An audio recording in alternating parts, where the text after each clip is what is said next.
भारत की एक वीरंगना और महोबा के चंदेल राजा सालबाहन की पुत्री थी रानी दुर्गावती, जिन्होंने विवाह के मात्र 4 वर्ष में अपने पति गोंड राजा दलपत शाह को खोया।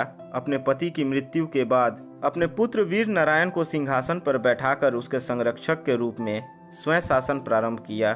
दुर्गावती वो थी जिसे तीर तथा बंदूक चलाने का अच्छा खासा अभ्यास था, जिसे चीते का शिकार करने में मजा आता था। ये अंत नहीं, ये तो मात्र अभी शुरुआत है। रानी दुर्गावती, जिन्हें युद्ध के मैदान में उनके शौर्य के लिए जाना जाता है, मुगलों के खिलाफ युद्ध के मैदान में आंख में तीर धंसने के बाद भी लड़ते रहना और दुश्मन की गुलामी करने के बजाय खुद को युद्ध के मैदान में कटार मार देना, यह उनके शौर्य और साहस का परिचय है।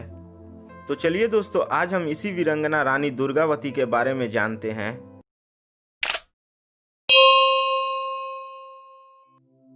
रानी दुर्गावती कालिंजर के राजा कृतिवर्मन या कृति सिंह चंदेल की एकमात्र संतान थी। चंदेल लोधी राजपूत वंश की शाखा का ही एक भाग है। बांधा जिला के कालिंजर किले में 1524 ईस्वी में दुर्गा अष्टमी पर जन्म के कारण उनका नाम दुर्गावती रखा गया।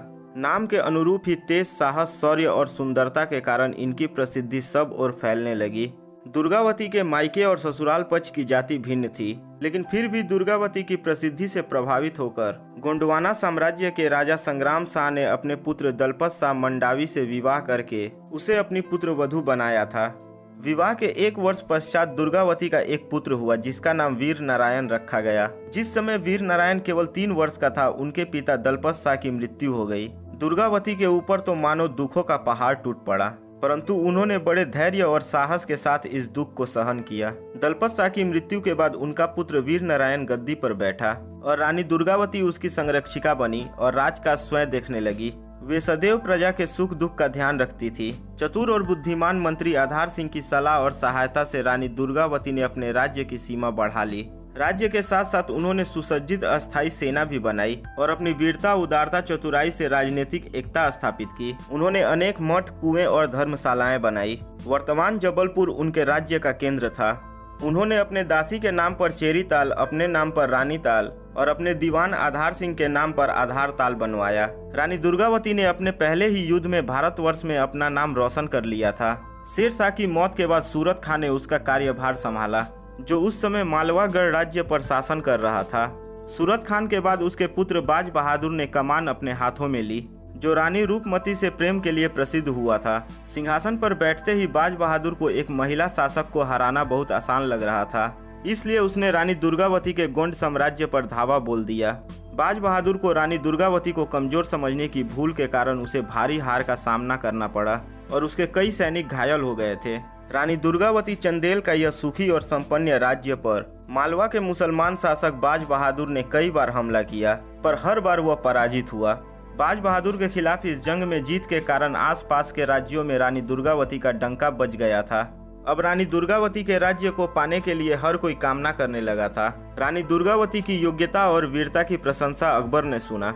उसके दरबारियों ने उसे गोंडवाना को अपने अधीन कर लेने की सलाह दी, लेकिन उदार हृदय वाले अकबर ने ऐसा करना उचित नहीं समझा। परंतु अधिकारियों के बार बार परामर्श देने पर अकबर तैयार हो गया। उसने आसफ खान नामक सरदार को गोंडवाना की गढ़ मंडल पर चढ़ाई करने की सलाह दी और आसफ खान ने गोंडवाना पर हमला कर दिया। एक बार आसफ खान तो पराजित हुआ, पर अगली बार उसने दोगुनी सेना और तैयारी के साथ हमला बोला।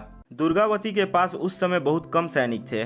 उन्होंने जबलपुर के पास नरई नाले के किनारे मोर्चा लगाया तथा स्वयं पुरुष वेश में युद्ध का नेतृत्व किया। इस युद्ध में 3000 मुगल सैनिक मारे गए, लेकिन रानी को भी अपार क्षति हुई थी। अगले दिन 24 जून 1564 को मुगल सेना ने फिर हमला बोला। आज रानी का पक्ष दुर्बल था, अतः रानी ने अपने पुत्र नारायण को सुरक्षित स्थान पर भेज दिया। तभी एक तीर उनकी भुजा में लगा। रानी ने उसे निकाल फेंका। दूसरे तीर उनकी आंखों को भेद दिया। रानी ने इसे भी निकाला, पर उसकी नोक आंख में ही रह गई। तभी तीसरा तीर उनकी गर्दन में आकर धंस गया। रानी ने अंत समय निकट जानकर वजीर आधार सिंह से आग्रह किया कि वह अपनी तलवार से उनकी गर्दन काट दे, पर वह इसके लिए तैयार नहीं हुए। अतः रानी अपनी कटार स्वयं ही अपने सीने में भोंककर आत्म बलिदान के पथ पर बढ़ गई। रानी दुर्गावती ने अकबर के सेनापति आसफ खान से लड़कर अपनी जान गंवाने से पहले 15 वर्षों तक शासन किया था। जबलपुर के पास जहां यह ऐतिहासिक युद्ध हुआ था उस स्थान का नाम बरेला है, जो मंडला रोड पर स्थित है। वहीं रानी की समाधि बनी है।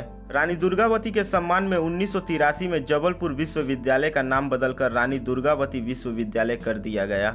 भारत सरकार ने 24 जून 1988 को रानी दुर्गावती के बलिदान दिवस पर एक डाक टिकट जारी कर रानी दुर्गावती को याद किया। जबलपुर में स्थित लाइब्रेरी का नाम भी रानी दुर्गावती के नाम पर रखा गया है। रानी दुर्गावती की याद में कई जिलों में रानी दुर्गावती की प्रतिमाएं लगाई गई है और कई शासकीय इमारतों का नाम भी रानी दुर्गावती के नाम पर रखा गया है। तो दोस्तों, आपको रानी दुर्गावती का इतिहास कैसा लगा कमेंट बॉक्स में लिखकर हमें जरूर बताएं।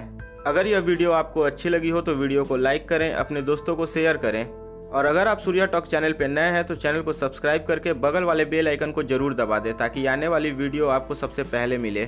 तो दोस्तों, मिलते हैं अगली वीडियो में। जय हिंद, जय भारत।